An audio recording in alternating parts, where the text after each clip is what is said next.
My name's Matt Harriman, and this is another episode of the Achieve and Enjoy podcast, where we explore the relationship between work and happiness. So today, I've got Jessica Doyle-Mekkes on, and she's going to tell us all about her story, her life. We're going to hear about how she helps people find their voice, what that means. She's got a book coming out soon, all kinds of good stuff. So I'm excited to chat with you, Jessica. Awesome. Well, thank you so much for having me. I'm excited to be here. Yeah, of course. So I want to hear your story. And like I said, like not your resume, but I want to hear like what makes you you, like what do you do now? That can be a good place to start just to give Okay. people like a frame of reference. And then from there dive into, yeah, who are you? Sounds good. So, right now I run the musical theater program at East Carolina University. So I'm in charge of about 56 undergrads, which is a lot of kids. I'd say that as well as two of my own. And I also teach voice. So I work predominantly with singers at the university. So kids who are pre-professionals wanting to go into mostly Broadway musical theater style work. We have some who are aspiring recording artists, things like that. And that's sort of what I call my day job. I have two little girls. Lula is 5 and Jolie is 20 months. And a husband named Don, who's wonderful. And we have a codependent chihuahua named Sebastian, who, who we rescued about 5 years ago. So that's my little family. Are any Um, chihuahuas not codependent? well, that's very true. Yeah, that's very he's very special though because he's not yippy. He's like the calmest, chillest dog, which is Yeah. just crazy. Another crazy thing is we boat. We love to go boating, and he has such high anxiety about so many things. But when he's on the water, he's like a yachtsman that has did something wrong in life and came back as a dog because it's just like he's so chill and he sits on the front of the boat and like he's just meant to be there, which is kind of funny. So Oh, that's awesome. and then I work with predominantly women in public speaking and executive voice coaching and things of taking sort of what I do with the research that I've done at the university and the work that I do with singers and transferring that over into public speaking presentation skills for women, which I've been doing for about the past 4 years. I've been in the entertainment industry for like the last 25. Came up as an actor myself. I started off as a performer, lived all over the place, moved all over the place, both coasts, a lot of states in between, Hawaii for a little while. I don't know why I ever left, but in Hawaii for a little while.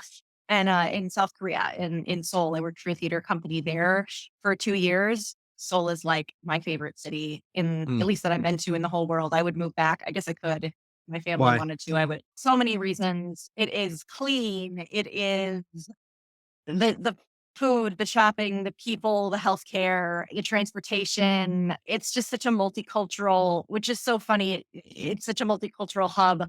It's really interesting too because Korea really went from being such a lack of technology to being such a technological hub so fast. Mm. And some of the things that like I see as important, like if, and I'm going to say this very as a blanket statement, like if they cared about English grammar, you could make $1 billion fixing it in Mm. like their signs and publications and stuff. But it's clearly not that big of a and the English language, yes, absolutely. But it was really funny being an English speaking person and then seeing some of the ways things were worded and used. Can I swear on your podcast or no? Fuck yeah. Oh, okay. So there's my Yeah. favorite store. My favorite store in Seoul is called Fucking Lovely, and they sell little girls' clothing. And the sign is in this really scripty font, and it's called Fucking Lovely because everything there is fucking lovely. And so that's kind of in a nutshell just the beauty of so much of what I found was just really joyful. Um, That's in wonderful. South Yeah. Korea. Yeah, I was on the subway once, and older Korean men in particular who fought in the war love to come up to people who look like Westerners and want to practice their English and talk and things. And he very kindly gave me a piece of fruit and sang me. I'm serious, sang me the United States national anthem, and then very politely asked if I would consider marrying his son. Okay. And at the time, I was probably like 26, and I was like, "Well, tell me more about him. You know, let me know. Like, what are we talking about here?" But just really fun. It was a really fun experience, and the city is just really amazing. So that was a cool part of my life as an actor. I ended up in LA at the end of a lot of that, working for a voice studio there, working with a lot of pop singers, a lot of pop artists. And that's where I really got into coaching voice more so than what I had been doing as a singer and kind of like knowing how my voice worked. And so I did a lot of sitting in and watching and sitting under some really wonderful voice coaches Hmm. and getting to see from a voice science perspective how it works. And from anatomy's perspective, more so how the voice works and how that comes together with artistry and technology and all these different things. And that really got me into coaching voice and not just working as a singer. I was sort of at the time in my life when I wanted a little more stability. You know, when you're performing, it can really only be you because you get a job and you go. Yeah. And I was kind of ready to be done with that and have things like, an apartment and health insurance and all those important things. I moved back to Michigan and which is where I'm originally from. Actually, my parents' house right now we're here for the 4th of July weekend and opened a voice studio. And I grew it very proudly from one student that I found via Craigslist to a multi-teacher studio. We saw hundreds of people every week, singers, public speakers of all ages. And it was about 8 years that I did that. It was really fun. Got really involved in the community in West Michigan and in Grand Rapids, which is the second largest city in Michigan, and just has a thriving arts community that led me to wanting to pursue teaching in higher ed. And so I went back to school in my 30s. I was about 10 years older than everybody else in the room, which was really interesting. But I did it and I got my master's and got the job at ECU. And yeah, I've been there since 2017. That's kind of the journey. To use my favorite word, my husband makes fun of me. My favorite word is circuitous, as it Yeah. kind of definitely goes in this direction. That's cool. What kind of performing did you do? So was it Yeah, all sure. theater or was it other stuff? It's a mix of things. I started out really focused on musical theater, then just sort of went where the jobs, I was gonna say where the wind took me, but that's a lie. It was really just where the money took me, where the Yeah. jobs took me. I did a lot of children's theater. When I was in Hawaii, I worked for the Honolulu Theater for Youth. I was a bug killing superhero cheerleader, which is a real job at the Honolulu Zoo. The coolest part there was Jack Johnson does the Kokua Music Festival Yeah. in Oahu, and we got to perform at it. So it has his main stage and then all these other little stages, throughout the music festival. And HTY, the Honolulu Theater for Youth, was contracted, to perform there. And so I'm in my bug killing superhero cheerleader costume, and I'm a big, huge Jack Johnson fan. And all of a sudden, somebody goes, "Jack needs sandals," and I turned around and like there he was, and I was like, "Oh my god, I was you in the shower this morning." He went on stage and played like a 30-minute set for us, which was really cool. I did some children's theater, and then I got into commercials. I've done quite a bit of commercial work, some print work, and then that sort of all came around, and I got my master's in opera, which is weird, but that's sort of where that ended, and now I teach. So yeah, a lot of different things. No, that's really cool. I love Jack Johnson. I Mhm. think the Banana Mhm. Pancakes was, like, the song that my Yes. daughter fell asleep to for, like, 2 Yes. straight years, I think. Yes, such a good one. Yeah. Yeah, yeah, that's cool. I like to dig into, like, the transitions. Mhm, So when you went from acting and performing mhm, yourself, mhm, that's gotta be very you're totally focused on yourself and your ability mhm, and your performance, but then also, like, selling yourself and marketing mhm, yourself and stuff like mhm. that. Like, what was that part of it like? Like, how did you get work? Today, like, we have a whole course about this. We have a professional prep course that our students take their junior year, because usually junior year, senior year is like when you start going out and looking for summer jobs and needing to get your website and your reel and things together. And I joke with friends of mine because everything from like the audition process for college students now, which we see like, I don't know, 500 applicants for 14 spots, and we're a smaller program. Some schools see 3,000 applicants for their Mhm. 14 or 20 spots. And so I joke with friends of mine that I would have not gotten in. Like Yeah. if the students are so like, they have their Excel spreadsheets and they're so organized of where they're applying and what they're doing. And it just didn't exist. And I date myself with my students and say, when I would take my voice lessons, it was such a huge deal when I moved to Los Angeles because instead of recording the lesson on a tape, we got to record it on a CD. And they looked Mm, at me like, who are you? You know, so yeah. that idea of so much of technology and being online and things just didn't, as you know, I mean, it just didn't exist. So I got a lot of jobs. I lived in New York and just did a lot of auditioning. I got the job in South Korea through word of mouth. It was my undergrad music professor actually had a student who was working there, and she said, "Hey, we're hiring. Do you know anybody who might be interested in this?" And he thought of me. And then when I was in LA, I started working there because I had been studying as a student with one of the voice coaches, and he was like, Mm, "What are you doing when you're done? When your contract's up?" And I said, "I have no idea." And he was like, "Well, yeah. why don't you come to Los Angeles and you can work for me?" And I was like, "Okay." So I did, and I needed a job, to pay the bills while I was sort of interning at their studio, and so I mean, there was the internet, so like Actors Access and Backstage and things, but I was a teaching artist for an after school program. And then I was a pianist at Owl of the Moon, a Universal City Walk. I played the piano and sang at that karaoke or piano bar there. So all sorts of different things to kind of pay the rent and be in the business. What got you into it in the first place? Way back when, I just have always loved performing. See it in my daughter who's 5, like, she's, oh my god, so me. My parents joke, like, we were laid over once at the airport, and I was, like, singing a song to everybody at the entertaining all the people waiting at the gate, but I've always been a good singer. It's hereditary in large part, I think my grandfather, my mom's dad, for that. He was a singer, wonderful singer and performer, and I have several cousins who are also singers, so I've always had a good voice, and I think that Mhm.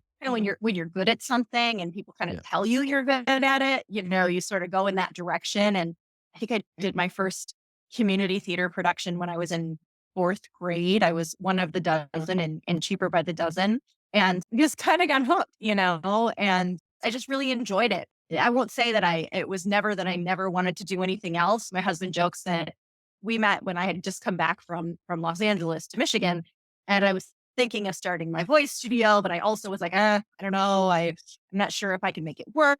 And so he jokes that the first time he came over to my apartment, there was like an LSAT studying book and like an MCAT studying book, and like all of these different things because I didn't really know, if I could. Yeah. I knew what I wanted to do, but I wasn't sure exactly how to make it happen because it's not a linear path.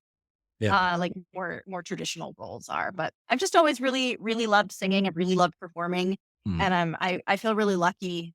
And I've worked really hard to be able to do it as my day to day. What is it that you like about the actual act of performing? Is it Mm. like the impact on other people? Is it something Mhm. inside yourself? What is it? It's both for Mm, sure. It's definitely the impact on other people. I would say the first thing it is it's storytelling. I love to read. I love to write. I love words. Like singing, like actually my favorite part of singing is lyrics. And I always get so upset when I'm listening to the radio and like it's a great hook, but the lyrics just suck. And my yeah. husband's like, why are you even listening to the words? I was like, because, like you can't. I won't get into how Blake Shelton rhymes honeybee with honeybee or bee with bee. I can't think Yeah. of a better. Yeah. No, I'm huge into the lyrics of music, and, a lot of people are all about the beat and the Mhm. feel and everything, and I care about that stuff, but I don't know, for me, if the lyrics there's a quality aspect, but there's a consistency of, like, the purpose of the song. Oh, yeah. Like, I listen to a lot of Mhm. rap, a lot of rock, a lot of stuff like Mhm. that, and so if the purpose of the song is, like, get hyped up to fucking, like, party or something, Yeah, like, all the lyrics should be going in that direction. absolutely. Yeah. And if they're Also, serving that purpose, even if they're meaningless and, like, mhm. dumb and all that stuff, but if they're working for that, like, it fits, right? Oh, yeah, totally, totally. I was on a podcast a couple weeks ago, and the question was, when you walk out on stage as a speaker, what song, would you want playing to kind of pump you up? And the real answer was Buck Cherry's "Crazy Bitch," but that wasn't the answer I gave. The guy said Katy Perry's "Roar," but Oh, that yeah. wasn't the real That answer. But, that's the more, like, corporate yeah, answer. yeah, that was probably the more corporate answer, right? I love words. I love stories impacting people, and it's also just, it's enjoyable. It's cathartic. It's Mm, releasing emotions. It's getting to take, somebody else's words and then put my own feelings into them, which can be really it can be really cathartic, because nobody else has to know what you're singing about. Nobody else has to know what you're speaking about, but you do, and it's a way to release a lot of that. And that's, I think, one of the things that's so powerful, particularly about songs, about music, both musical theater, Broadway style stuff, but also about pop rock is something I work with my students a lot because so much of music theater right now is pop rock. I mean, whether Mm, it's like a jukebox musical, I think the Neil Diamond Show was just up for a Tony, or it's something like Hamilton where it's rap and it's really that '90s West Coast rap, East Coast rap that's like put into other words. Whatever it is, the idea being that what you're saying is so authentic and it's so raw and it's so emotional and in the moment that rather than trying to affect the audience, they're affected mm, because you are so in the moment. And that's what's fun about it. When you're auditioning. That's what's hard about it because I want that, but I want it now and I want it in front of me and I want it in 30 seconds, you yeah. know? So a lot of reasons, but definitely the stories, the words, getting to put myself into it and experience the other people, live in other Mm. places, I think is pretty cool. Was there an aspect of, like, getting better or doing or, like, improving yourself and, like, working on your craft and, like, trying Mhm, different things that may be risky and mhm. stuff like that? Was there that kind of aspect going through your mind too?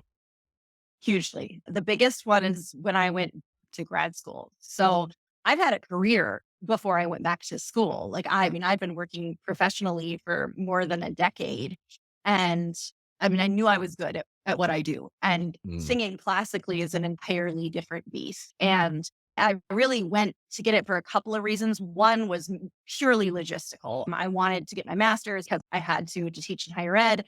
I was running my business. So there were only a couple of schools, in a commutable distance to still run my business. And we own a home. And then I wanted to get it paid for. I wasn't going to go into debt for something that I didn't really have to have. And so I looked at the programs and checked my boxes. And I got a classical singing coach to work with for about 6 months before the auditions. And I got in.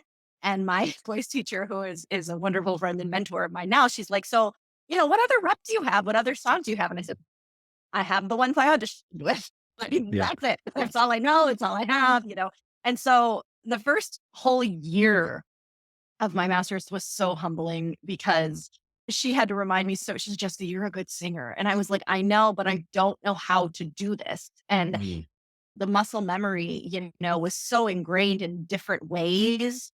And so it really took me a full year to sort of retrain and rethink how to sing, how to do things.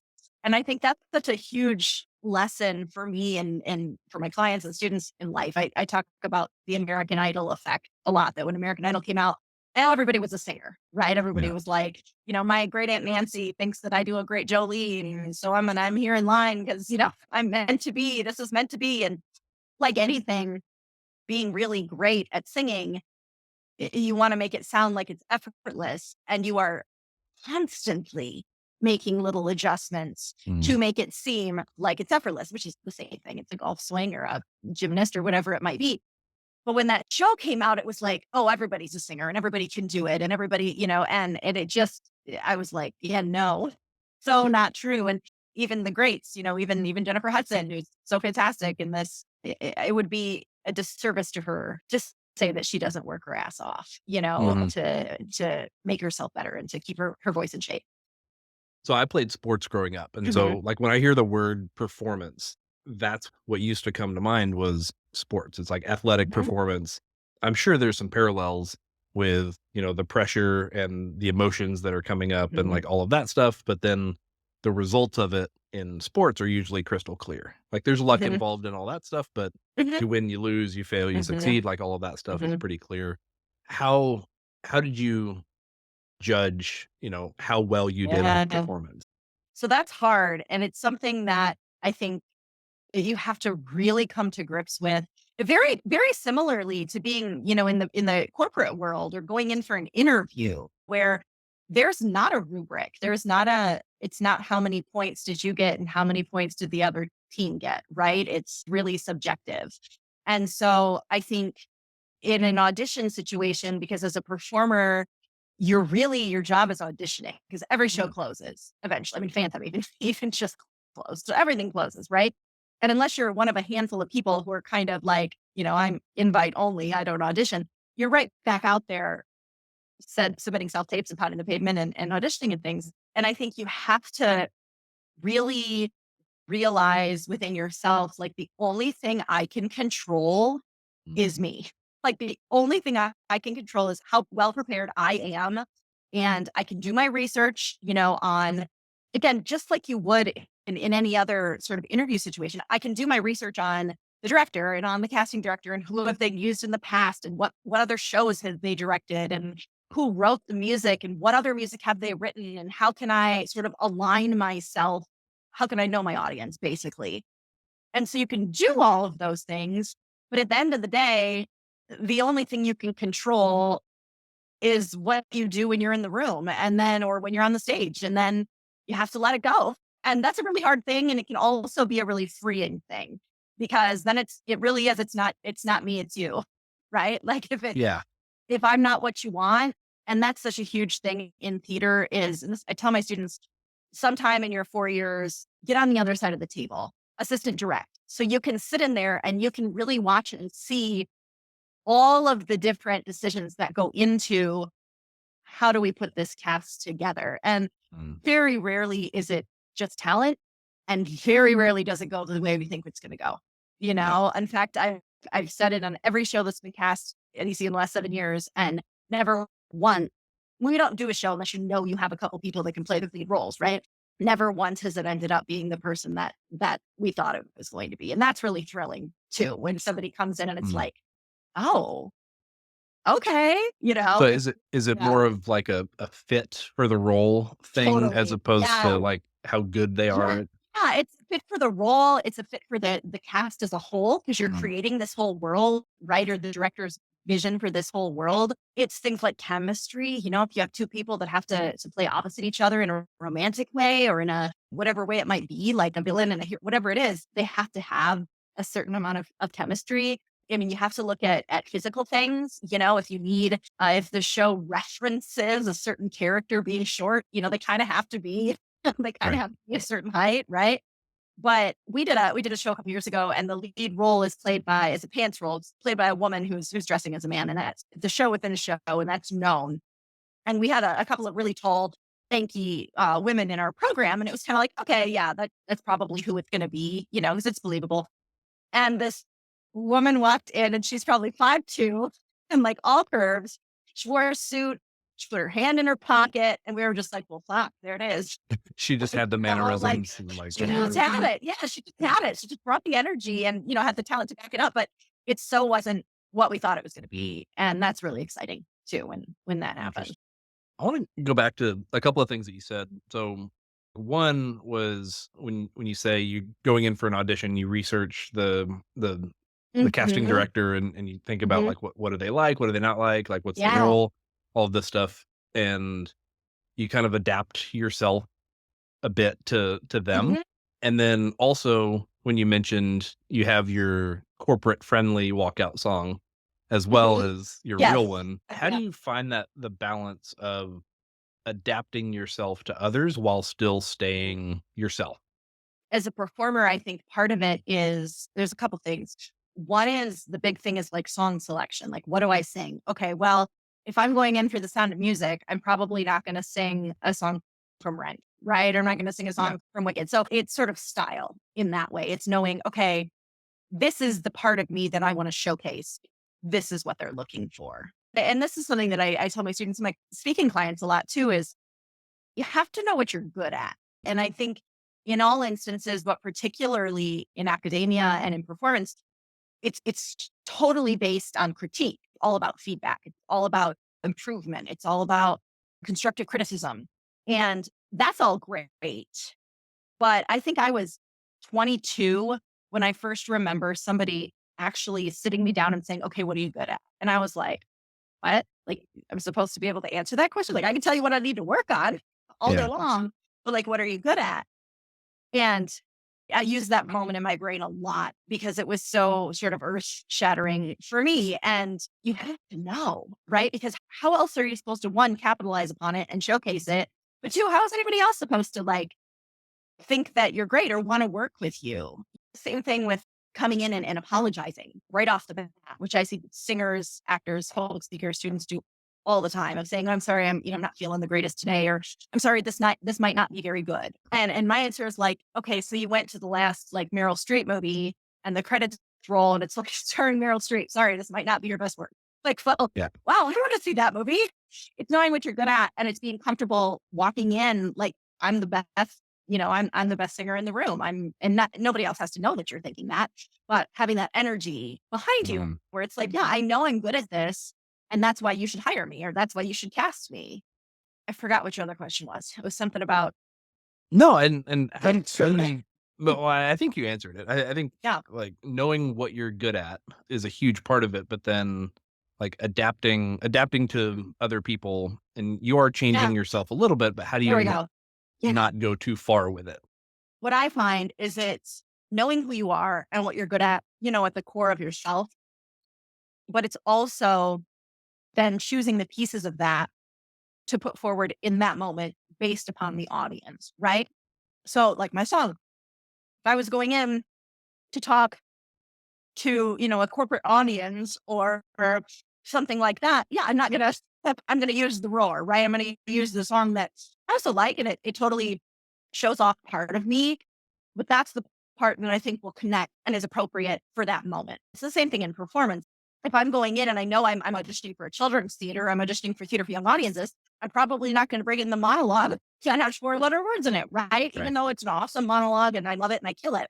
Same thing the other way, right? Like if Yeah. I'm going in and I know I want to reach an audience that's more adult, that is more familial, that is more whatever it might be. Yeah, I might use the Buck Cherry song because it's awesome and Yeah. it gets me fired up. And in the right moment, I think it could hit a home run. But I think it's just about knowing your strengths and then combining that with knowing your audience and knowing how to present and which things to present, to Yeah. to make that connection. Yeah, there's a strong level of self-awareness that you kinda have to have so Mhm. that somebody that you have the adult four-letter word monologue, but you also have Mhm. things of value that you can bring to children audiences, Absolutely. right? And Yes. recognizing that those are different parts of still you, but you're just showing the different pieces. I mean, Yeah. that's the thing too, is people are like, well, that's not me. It's not supposed to be, right? You're not playing yourself, you're playing maybe parts of yourself or you're Yeah. playing an energy of yourself, but like very rarely are you going to go in and find a character or role that is identical to who you are, right? Yeah. Very rarely. And that's something that I work with younger performers, just college students with a lot because they'll want to play older characters, and I'm like, Mhm. well, you've never been in this position. You've never, whatever it might be, lost a child, moved across the country away from your spouse, whatever it is. But have you ever gone through something that made you feel XYZ? Okay, cool. So you do know what it feels like, at least Yeah. to a point, to be in that character's shoes. Okay, great. Let's use that. Um, as opposed to because you're never going to be, nor would you want to be. I don't think everybody would, especially you see this in film, all the time. Outside of maybe Daniel Day Lewis, who's like the famous, always in character method actor. Don't speak to him as himself while filming is happening. But again, that's why it's storytelling. It's also why it's fun. The idea of I don't know. I'll probably keep coming back to this. Of the idea of performance is fascinating to me because it was such a big topic in my mind when I played sports, and Mhm, then when I left, finished college baseball, went mhm, into the work world. It wasn't mhm, really a thing. Like there was business performance and financial stuff, but how an individual performs and behaves in like a single moment. Like I don't remember any conversations about how well somebody performed in a meeting, right? mhm, But that's still a mhm, thing, right? mhm, And it took me a mhm, few years to realize that there is a level of performance that we try to elicit within ourselves that has an impact on others, mhm, and thinking about, how do I get myself in the right mindset, in the right place to perform well? So like in my mhm, current role, in a lot of ways I'm a consultant, right? mhm, And so I know the spaces that I'm really good at. I'm aware of the ones that I'm not as good, and I can and thinking about what you were saying about prefacing it with, hey, I don't really know what I'm doing here, or like, sorry if this isn't great, like stuff like that. in the Mhm, areas where I'm less comfortable, like mhm, hosting a podcast, I'll mhm, say shit like that. mhm, But in the areas where, it's a process improvement or a leadership training or like things like that, mhm, I'm super comfortable. I know what I'm doing. mhm, I perform better. mhm, And I don't know if everybody is like this, but it took me years to just make that connection that there's a performance aspect to, mhm. and there's all the factors that lead up to you performing well in a given moment and all of this stuff. So I'm curious, like what was the like when you're getting ready to perform, what routines did you have? Did you have any like superstitious stuff? Like goofy I things would be cool to hear. Deeper than that, like what kind of mindset were you trying to get yourself in? mean, I wear the same underwear the whole run. Just kidding. The whole run of the show is not a baseball one. You don't change your socks or don't change your Yeah. underwear, whatever. Not have anything like that. I think performance anxiety, yeah, whether you're talking like sports or you're talking being on stage or on film or you're talking a presentation, right? The first thing, and I credit my dad with a lot of this because so much of his work, it was a professor as well as retired, but a lot of his work is on like how the brain learns and like how to prepare your brain and your body to do its best work. And so I credit him with a lot of this, but the big ones are sleep.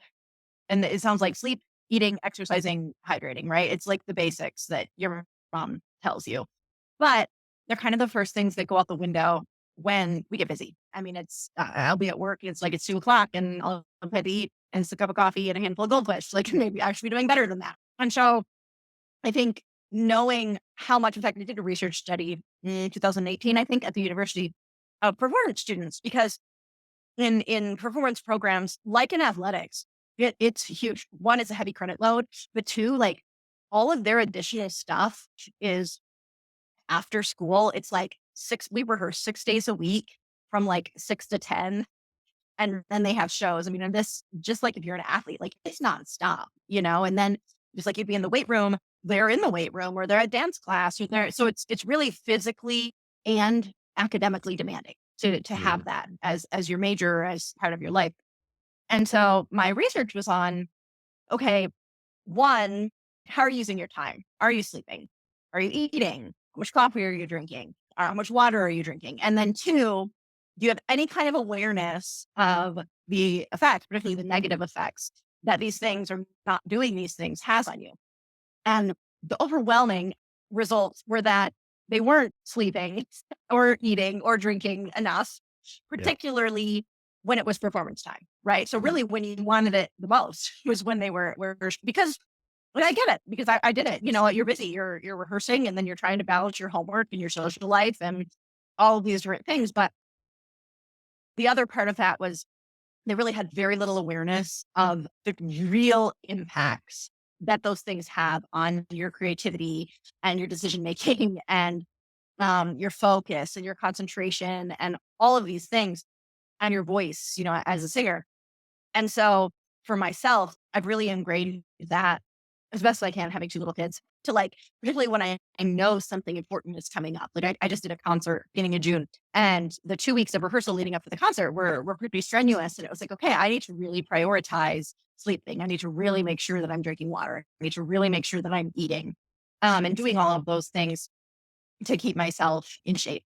I would say another one is, so those sort of tenets of self care. Another one is realizing that you're going to be afraid, you're going to have some anxiety, and that that's okay. And that, I say to my students, I don't want you relaxed. Singing is not a relaxed activity. Relaxed is I'm sitting on the couch, watching Netflix. I want you like the skier at the top of the mountain where you're ready. You're prepared, you're turned on, your muscles are activated. I don't Yeah. need you tense because I don't want you to, particularly in singing, we want, the rib cage to expand. We want the jaw to release and all of these things. I don't want your abs, held rigidly in the same way you would as an athlete. You want to be so tense that you can't react and move and all of those things. So there is a certain amount of anxiety. I try to take that anxiety and channel it from like, oh my God, is it my turn yet? To like, is it my turn yet? And take it and use it because I think if you can make it less fear and more excitement or more an aggressive sort of like let's do it, let's I'm gonna attack this note or this moment, as opposed to like letting it own me or being scared of it. And I think that's really transferable to a lot of life. Yeah. That Yeah, for idea sure. of preparing and taking care of yourself, and then that idea of like, okay, I'm going to go for it, as opposed to like, what's happening? That That idea. idea of for one, like accepting those, seemingly negative emotions. Mhm. I think that's huge. There's that saying that goes, fear is peeing your pants, but courage is going into battle with wet pants. Like Yeah. it just is Yeah. what it is. And that was a huge one, I think, for me. And then I remember I was able to do this, in sports, of channeling that like pressure and that anxiety into energy. But then it took me a while to do that with like public speaking. So that Mhm. was one. So whenever I started getting paid engagements for public Mhm. speaking and doing workshops and stuff like that, it was a while before I turned those nerves into, more energy that I could put out. It was Mhm. like I was trying to Mhm. hide that energy and say the stuff that I'd Mhm. scripted or like wanted to say. Mhm. I still remember the talk that I gave where I like figured it out. And it was so cool because all the ones leading up to that, they started a little rocky and then got good after I got started. Mhm. But this one, it like started with a bang. I was just on and it was like flying and it was really cool. Going, through all the stuff that you've been through, I think for performing, especially around performing, I want to stay on Mhm. that for another minute. I think there's a lot of failure Mhm. and pain and Mhm. suffering that happens, say a performance goes poorly, that's obviously hard. Even if one goes well and then the show closes, you're back to being out of work. Can you describe some of the downsides of that whole life and, what you learned from Yeah. it? It was hardest for me, especially at the beginning as a young woman, because so much of casting is appearance based, and so not only are you going out and doing this really vulnerable thing and singing or speaking in front of people for them literally to just sit there and judge you, but it's also they're looking at what do you look like, and how much do you weigh and how tall are you and what color is your hair, color is your skin, and all of these different things. And I grew up, I think we're probably about the same age. I grew up, in the early 90s when like sin was in, and that, sort of cokehead thing, it was like, was super in. And so as a young woman coming up in that, like, if you weren't that, you were told, like, you either need to lose 40 pounds or gain 40 pounds. Like, are you going to be skinny or are you going to be fat? Because there is no in between in performance. And that was really hard. That idea of really not being judged on your talent, but being judged purely on what you look like when you walk in the room, and then being said, okay, you're, square peg, square hole, round peg, round hole. And if you're not either of those things, then sorry. And I've been told all sorts of things like, we really like you. We already have a five brunette, or they'll reference the show Hairspray, which has, the leading lady, Tracy Turnblad, who is a larger woman, and then her friend Penny, who's skinny. And it's like, okay, are you a Tracy or are you a Penny? Because you're not really either. Go pick, Yeah. And that was rough. And that started to change. That has started to change a bit slowly, more recently, of realizing that the people who come to see shows are okay with the people in the shows looking like actual people, and Mhm. like creating a Yeah. world that has actual diversity of every sort in it, rather than needing this fantasy world where everyone looks the same. So that's changing, but it wasn't the case when I was young. That was a real tough pill to swallow. I can imagine like some real existential crises coming from, and the weight and size is one part, but also like your hair color or it's like the shape of your face. It's Oh like yeah. there's some stuff Okay. that I mean, with enough Yeah. surgery you could change, but some of this is Right. like this is just me and it feels Yeah. like it's wrong, Yeah. and Yeah. that would be really Yeah. hard to stomach. It is. It's hard. And I think a big part of it as a performer too is like, if you have a certain sound, like if you sound like a Disney princess and you look like a Disney princess, great. But if you sound like Aretha Franklin and you look like a Disney princess, it's tough. You Like just you do voice have acting to, at that point, right? yeah, right. It's not something you can really control. Height is not something you can really control. And those are all realities. Again, it's changing a little bit. I mean, it's starting to really shift, but some of those things are very slow to turn Mm. the page.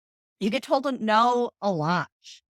And I think for my students and for myself, something that helped was that in school, we do two musicals a year, like two main stage musicals a year. And so there's a lot of pressure on those two auditions, because if you don't get into one of those two that year, I mean, there's plays and there's student directed things and other things going on, but if that's your, the top and you don't get in, you don't get in. Professionally, you do a lot more auditions. And so it becomes a little more palatable, I would say. Not that the rejection doesn't suck, but like when you're doing like 10 auditions a week, or if you're submitting 2 or 3 videos a day, that's different than if this is the one thing, for the Hmm. next 6 months. So from a professional standpoint, when I lived in Los Angeles and I was on Actors Access, I mean, you just submit, submit, submit, submit. And it's kind of like you almost expect not to hear anything. You almost Yeah. expect. And so I think that's just part of the culture of the entertainment industry, as a performer, because it's just there's so many people, it's so saturated. And I think that you have to have a thick skin in that way to just realize that, yeah, I think my grandma said if you have 100 jobs and you get told no 99 times, you have a job. Were you able to like disconnect your self-esteem from the performance and the whims of, Yeah. acceptance and failure and all of that stuff? Where Now, yes. yeah.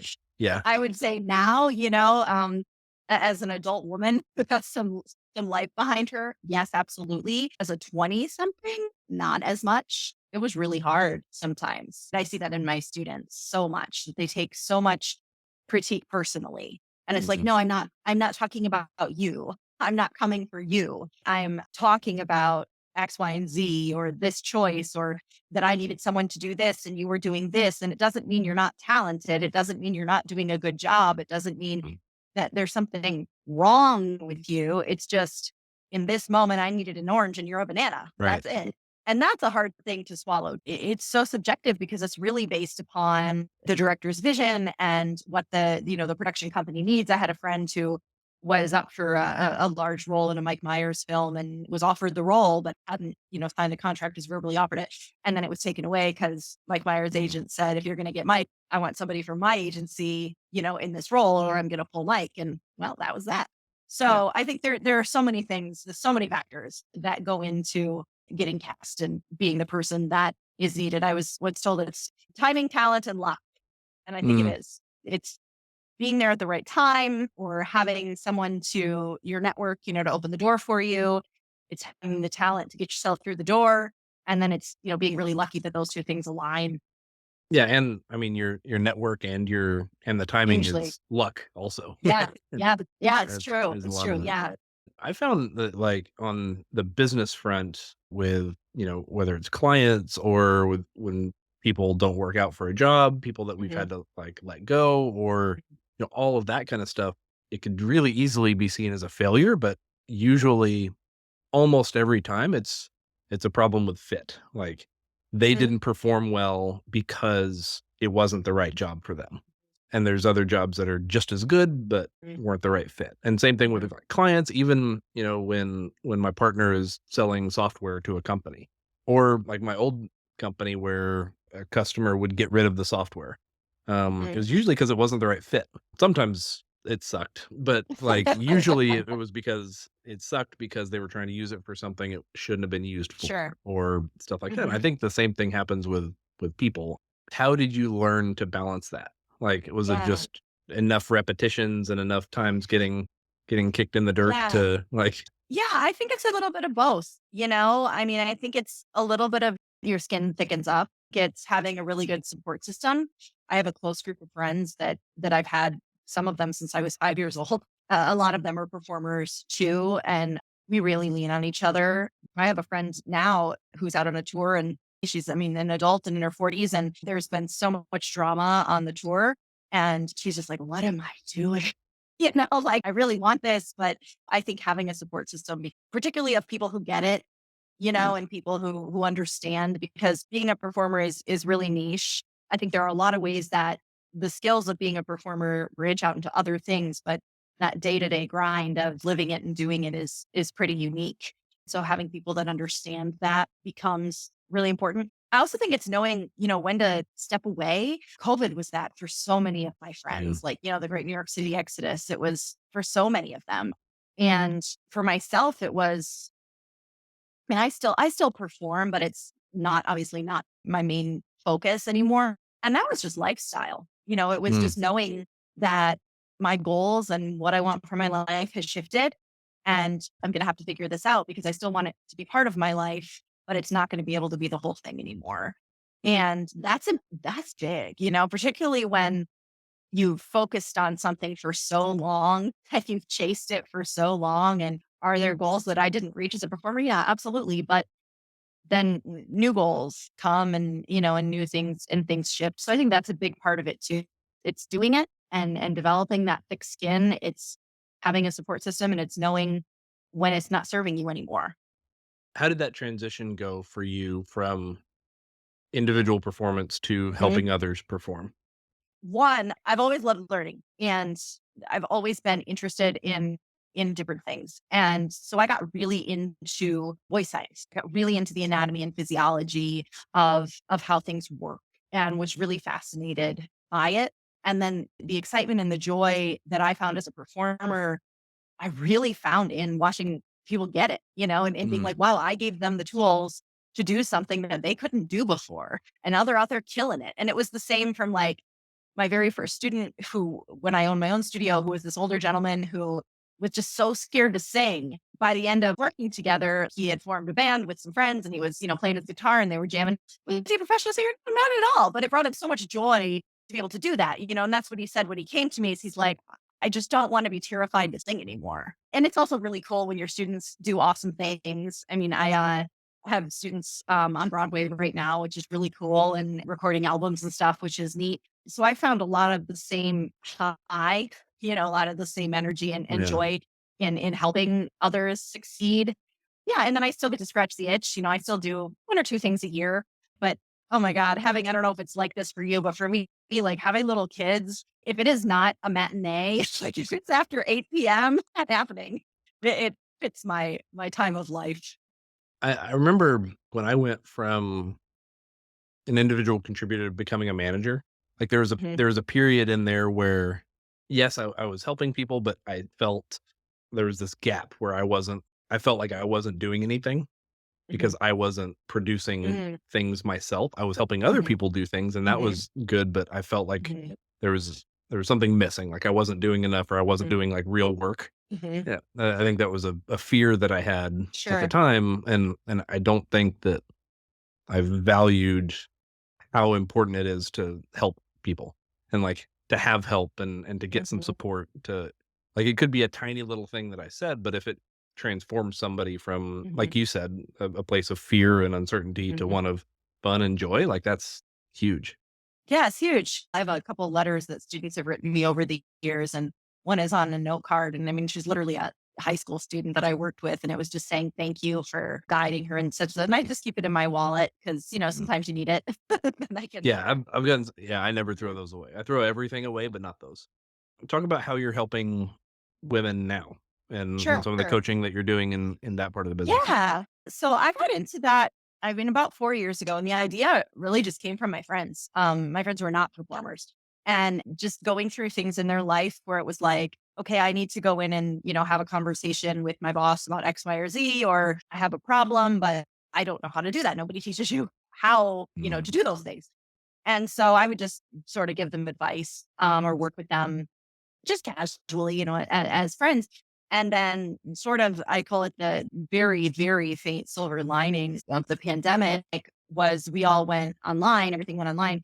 And I was like, I really enjoyed doing this. I'm going to see if there are any other outlets because my skill set is unique. I know how to shape voices. I know how they work from a pedagogical standpoint. And I also have done all this work in performance anxiety. I got hooked up with Speak Out Revolution, which is in London, in the UK, and they've gotten huge since then. But they're just starting, and their whole focus, their nonprofit that's focused on ending the culture of silence around harassment in the workplace for women. And so I ended up doing a series of talks for them, and just kind of fell in love with it in terms of helping, and giving these tools and skills that had been so commonplace for me as a performer, but were so novel to women who were in other industries.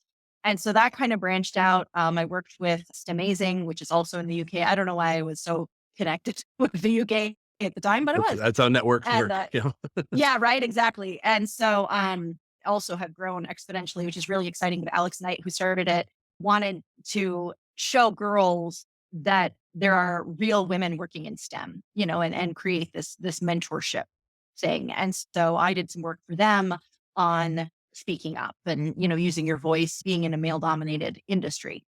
And so it just kind of grew from there.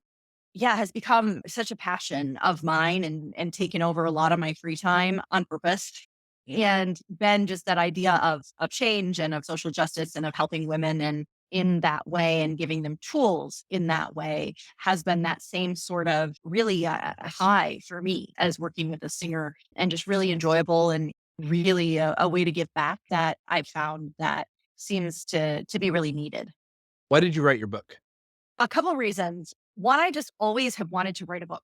And it's just always been something that I've wanted to do. I still want to write fiction. I haven't done that yet, but maybe in the next couple of years. But the idea came about literally, it was just me, and I was like, okay, I think I could do this. Like I've been working with women in this way for a while now. Like I have a program sort of set up, and this is how I would structure it. And like I think this could be a book. I think this would be a cool thing to write about. And so I Googled literally like how to write a nonfiction book and how to, I don't know anything, how to find an agent. The first thing that it says is do not query agents until your proposal is done. It's like your business plan for the book and the outline and everything. But of course I didn't listen to that because I was like, well, nobody's going to actually respond to me. So it's, it's no big deal. Plenty of time to, because everything you read says it takes months. So all these things queried. And people were like, great, sure, this looks cool. Send me your proposal. Did not have it written. So great learning lesson there. But I stayed up all night, putting this really ramshackle thing together, and over months, several months, got my head out of my ass and wrote an actual proposal, and was connected with my agent, Catherine Sands, who's in New York, and is just really fabulous and believed in me in the book, and taking a chance on a first time author. And so she helped me reshape the proposal 3 or 4 times throughout the course of about 18 months, and the pandemic and, the whole publishing industry shutting down. And it sort of went from a place of kind of sweet, every woman's like, coffee table guide to let's all use our voices to Yeah. the more badass kind of speaking up, which is really where I wanted it to be anyway. And I really do think that part of the reason it sold when it did is just Kamala Harris, was elected and the Me Too movement started, and all of a sudden the book sold. And it was that talent timing luck thing. It was just the right time. And we had positioned the proposal in such a way that it made sense. Yeah. So then I had to actually write the book. And they Yeah. were like, okay, so how long is it going to take you to write it? And I was like, probably can do it in 4 months. And so I wrote about 95% of it between 5 and 7 a.m. while my kids were sleeping, and got it done. And yeah, it comes out. It's in pre-production, finishing up pre-production, and it comes out in October, which is exciting. Awesome. So what's the name of it? Yeah. It's called I'm Speaking, Every Woman's Guide to Finding Your Voice and Using It Fearlessly. So that So is the name of it. what does it mean to find your voice? So many things. 2 things. One is to physically find your voice, meaning knowing what you sound like. And if you've ever listened to yourself on a recording, most people are like, ew, that's not what I sound like. Well, it is. The voice that we hear coming back at our ears when we're speaking is that sound, but it's also like all these little vibrations that happen in the bones of your face. And those vibrations are conducted to the inner ear, and they have sound. So you sound differently. I sound differently in my head than I sound to my audience. And the only thing that matters really is what you sound like to your audience. I think part of finding your voice is the physical and auditory part of, okay, this is what I sound like, and coming to grips with that. And then saying, okay, realizing the voice is muscular and it can be trained just like any other muscle. I use a text all the time. It's a really wonderful book called The Vocal Athlete. It talks about, being a voice user and equating it to being an athlete, and talks about exercise principles and how the exercise principles relate to the voice, and how motor learning relates to the voice and motor performance and all these things that we talk about with sports. I think that's something that a lot of people miss, is that the voice is skeletal muscle. It's made up largely of the same kind of muscle you work in the gym, and so it can be trained and it can be changed. And a lot of the critiques that women in particular get, that you're too shrill or it's too quiet or whatever it might be, that those can be something that you can address. It can be changed. And so I think that's part of finding, for me, is finding your voice, is being able to find a sound that feels and sounds authentic, to who you are, and also can command a room, or also Mm. can do whatever it is that you need it to do.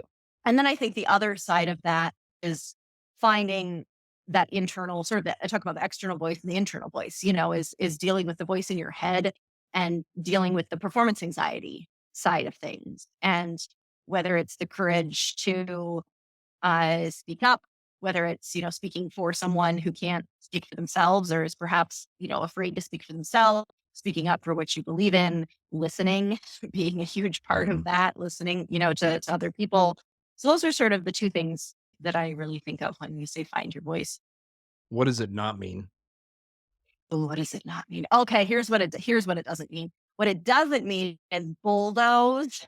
There's such a difference, and this actually was something that happened at the university last year. So we had a young woman, and we were in like feedback, end of the semester feedback with the faculty, and she came in like watch Claw's Wolverine, like totally ready, for battle, and we were all just like, "Whoa, what is going on?" And it was because somebody had told her, you need to go in and you need to speak up for yourself. You need to have a backbone and you need to, but nobody had ever really taught her how. And so in her mind, she was going in and finding her voice. She was Yeah. going in and nobody's gonna step all over me anymore. I think that's what it isn't. It's not harm or bulldozing or, it's listening is such a huge part of it, and listening to the person and just speaking up for yourself, but doing so in a way and having the knowledge and the skills of doing so in a way that is respectful, I guess, Mhm. in the moment, and is getting your point across without you being out of control, I guess would be Yeah. the Yeah, what there's I would say. I'm visualizing almost like you wanna take up your space, but you don't wanna take other people's, right? And Yeah, it's a exactly. it's a little bit like, we need to get to a point where we're on equal footing, but we're not. Mhm. Like, that doesn't mean I have to suppress you, Right. and there's kind of a Yeah. kindness aspect to it too. Yeah, and it doesn't mean that we have to agree either. Yeah. I think that's the other big thing is there such a yes culture? And I know there is with my students. Even if they don't understand, they'll tell me they understand because they don't want to look stupid. And so there's such this culture of like everything has to be okay all the time, and even with like DEI and all these workshops that we do, like there's a problem that arises. The first thing a lot of times that happens is like, okay, well, let's just make it okay. Mhm. Let's just all be okay. The reality is we're all very different. We have different viewpoints and it's cool, as long as your viewpoint isn't harming somebody else. I think you're not always going to like everybody that you work with Yeah. and that's okay, Yeah. but you still have to be able to speak to them. You still have to be able to be, respectful and yet to be able to get the job done. That doesn't mean we have to go out for Tequila Tuesday together. It just Right. means we have to be able to get the project done. And so I think that's something else that is part of finding your voice is knowing that it's okay to disagree. Like it's okay to Mhm. speak up and say like, and having that culture of safety, of Mm. psychological safety too, of saying, yep, we're gonna have disagreements. Nope, it's not always gonna be okay.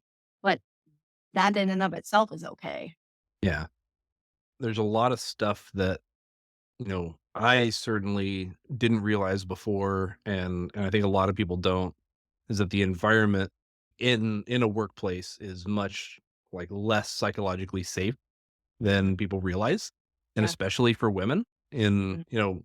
my Yeah. background's in a traditional oil and gas, Mhm. industry, and it's progressed a lot. There's a long way to go, and in tech is similar, and I think pretty much everywhere. So, can you Mhm. help, like, me and everybody understand, like, how is communication different for women? What are the things that are specific tendencies or issues that Mhm. apply more to women than they might for men? So I'm gonna divide that in half and talk first about like women in terms of if a woman is presenting or doing some sort of like speaking in a leadership way. So one of the first things is that microphones, directional microphones, which are the ones that are used in a lot of boardrooms, they are designed were and are still designed to elevate low frequencies or low pitches. So basically to make lower voices louder.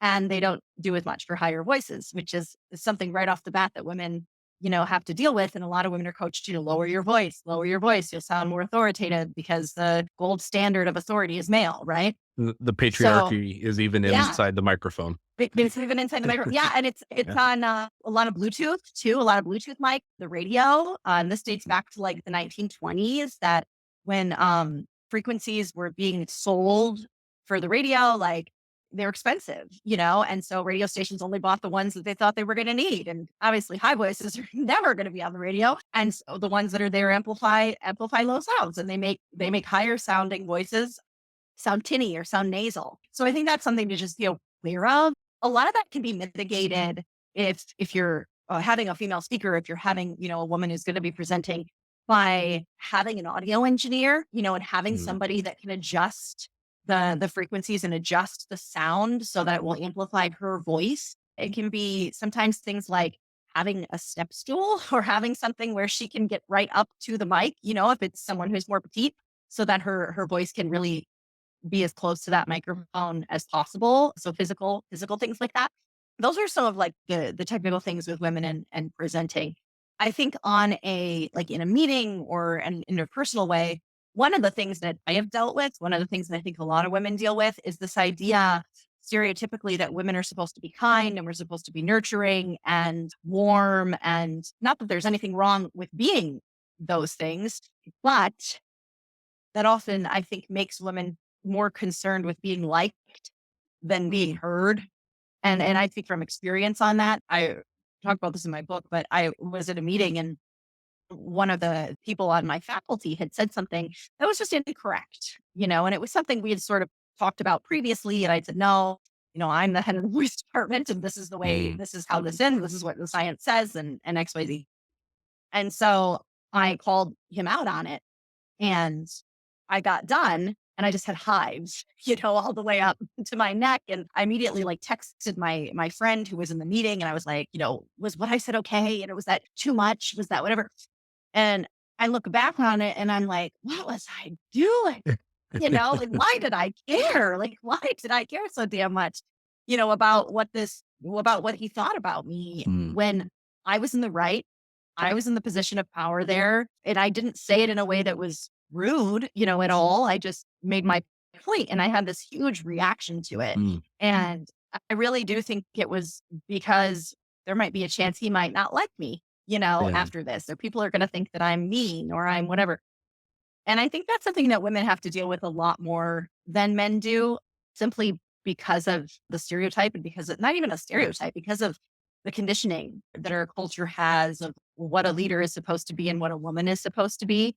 So that's something where I do think it is possible to be kind and authoritative. I Yeah. do think that, and I think it's totally possible for a woman to be nurturing or not to be nurturing, because each person is different and that's cool. But I think too, like just recognizing that the women in the room may not be as comfortable speaking up. And so championing them, and saying things like, do you have any thoughts on that? Or what are your thoughts on that? Or do you have anything you'd like to add? Because oftentimes we do. And it's just we get talked over, or Mm, there's this feeling of like being rude, or yeah. not wanting to come off that way. So I think just being an advocate in that way is really important as well. And correct me if I'm wrong, but I think that tendency comes from society, like, a lot Mhm. more, and it's Yeah. not a problem with women being overly sensitive or something, like, it's Mhm. conditioned because Yes. for a very, very long time, basically all of history, if a woman challenged a man, that was an insult. And Yeah. whereas, if a man does it, typically it's challenging or they're being assertive or they're Yeah. confident, but if a woman does Oh, it, yeah. Yeah. she's a difficult bitch, Right. right? Yeah, exactly. She is. That's what Yeah. I was going to say. Is that's all over. There are statistics all over about this. When a man speaks up, he's an assertive, and when a woman speaks up, she's a bitch. And then that idea of like the tightrope of you lean a little too far this way and you're meek, and you lean a little too far this way and you're aggressive. And from the research I've read and the women I've spoken to, particularly for Black and brown women, I think Mm, that is the case so much so, and that there's so many conditions in place. I mean, it's the whole idea of imposter syndrome that gets talked about all the time, and it's all over LinkedIn all the time. There's all this stuff on imposter syndrome, and there's a really wonderful article in the Harvard, I think it's from the Harvard Business Review, but basically it says women feel like imposters because we were never supposed to belong. Of Mhm. course we feel like imposters. The whole system was not made with us in mind. We weren't supposed to be part of it. And so this idea that we're doing something wrong and that we need to change something about ourselves, it's the system that needs to Yeah. change, right? It's the access that needs to change. Something else that I heard recently that was really interesting is that it brings it about, like, this kind of societal expectation and that kind of stuff also does some damage to men too. And that Mhm. because men feel this pressure or expectation Sure. that they should be confident and tough and in Yeah. control and all of that stuff, but they're internally they're just not. Like, I know I'm Yeah. not. 100%. and, and Yeah, I have girlfriends, we're raising sons, and it's the same thing. There's a lot in the media right now. I mean, I feel like as there should be, but on empowering girls and the way girls in middle school sort of lose their voices and lose their confidence. But there needs to be just as much, empowering boys and to be who they are and to feel confident, showing their emotions and being vulnerable and being human beings, and not just sucking it up and taking it like a man. And I think that's yeah, that's the other part of conditioning that has to change for people to be able to work together. yeah, no, and I know from my personal experience, like, emotions were not okay. Like, especially in, Mhm, like, high school, college mhm, baseball in Texas, like, mm, I can imagine. anger was about the Mhm, only emotion that you could show. mhm, yeah. Yeah. Mhm. And yeah, I think a lot of people turn out that way.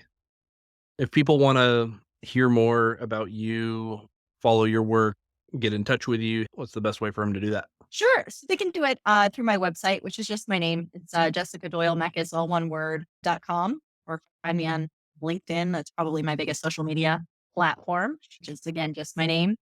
Awesome. We'll put links to all the things in the show Hey, notes and on the transcript and everything. Thank you so much, Jessica. This was awesome. I really, really enjoyed this. good. I did too. Yeah, it was really, really nice to talk with you.